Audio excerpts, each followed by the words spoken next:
Sir, looking back on the work of the Constituent Assembly, it will now be 2 years, 11 months, and 17 days since it first met on the 9th of December 1946. During this period, the Constituent Assembly has altogether held 11 sessions. These 11 sessions of the Constituent Assembly have consumed 165 days. Out of these, the Assembly spent 114 days for the consideration of the draft Constitution.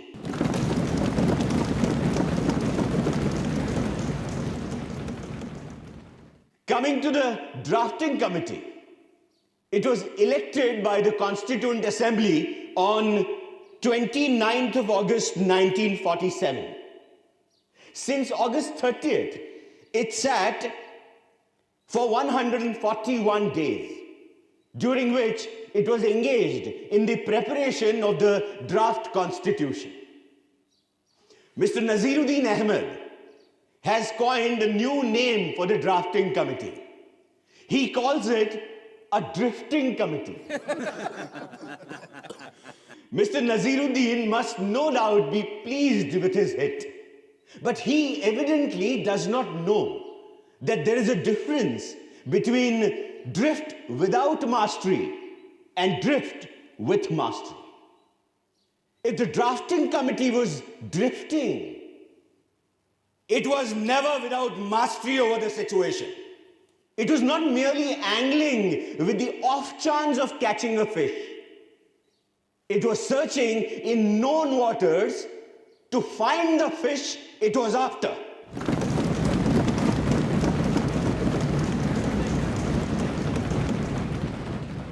I'm glad to find that with the exception of a solitary member, there is a general consensus of appreciation from the members of the Constituent Assembly of the work done by the drafting committee. I feel so overwhelmed that I cannot find adequate words to express fully my gratitude to them. I came into the Constituent Assembly with no greater aspiration than to safeguard the interests of the scheduled castes. I had not the remotest idea that I would be called upon to undertake more responsible functions.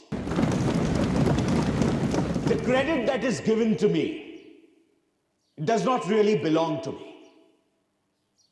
It belongs partly to Sir Benegal Narsingh Rao, the constitutional advisor to the Constituent Assembly, who prepared a rough draft of the Constitution. Much greater share must go to Mr. S.N. Mukherjee, the chief draftsman of the Constitution. On the 26th January 1950, India would be a democratic nation, in the sense that India from that day would have a government of the people, by the people, and for the people.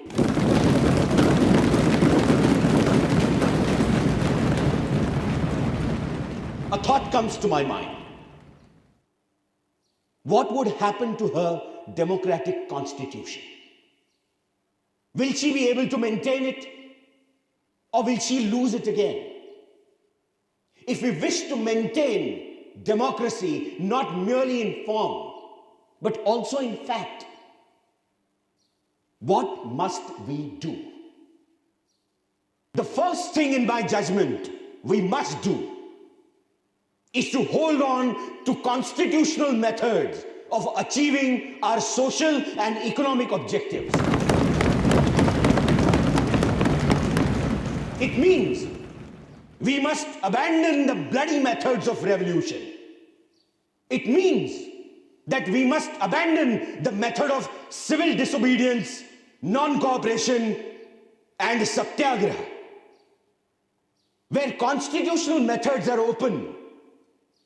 There can be no justification for these unconstitutional methods. These methods are nothing but the grammar of anarchy. And sooner they are abandoned, the better for us. The second thing we must do is to observe the caution which John Stuart Mill has given to all who are interested in the maintenance of democracy.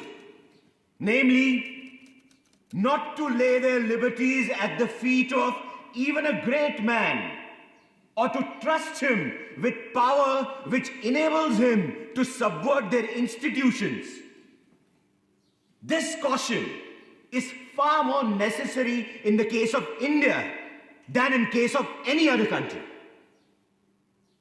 For in India, bhakti, or what may be called the path of devotion or hero worship, plays a part in its politics unequaled in magnitude by the part it plays in the politics of any other country in the world.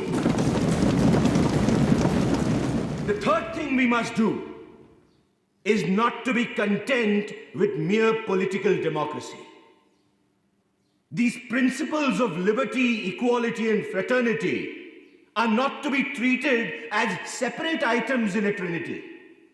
Liberty cannot be divorced from equality. Equality cannot be divorced from liberty. Nor can liberty and equality be divorced from fraternity. On the 26th of January 1950, we are going to enter into a life of contradictions. In politics, we will have equality. And in social and economic life, we will have inequality. In politics, we will be recognizing the principle of one man, one vote, and one vote, one value. In our social and economic life, we shall, by reason of our social and economic structure, continue to deny the principle of one man, one value. How long shall we continue to live this life of contradictions? How long shall we continue to deny equality in our social and economic life? If we continue to deny it for long, we will do so only by putting our political democracy in peril. We must remove this contradiction at the earliest moment, or else those who suffer from inequality will blow up the structure of this political democracy so laboriously built up by this assembly.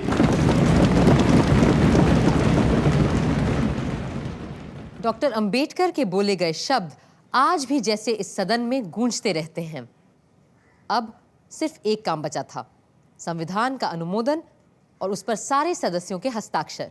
It now remains to put the motion moved by Dr. Ambedkar to the vote of the House. The question is that the constitutions settled by this assembly be passed.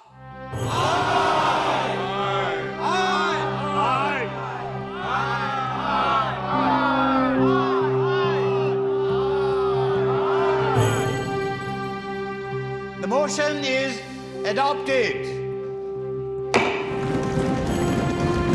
Bharat माता की जय, भारत माता की जय, भारत माता की जय, भारत माता की जय, वंदे मातरम, वंदे मातरम, महात्मा गांधी की जय।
चैनल को लाइक करें, कमेंट करें, शेयर करें, सब्सक्राइब करें। धन्यवाद।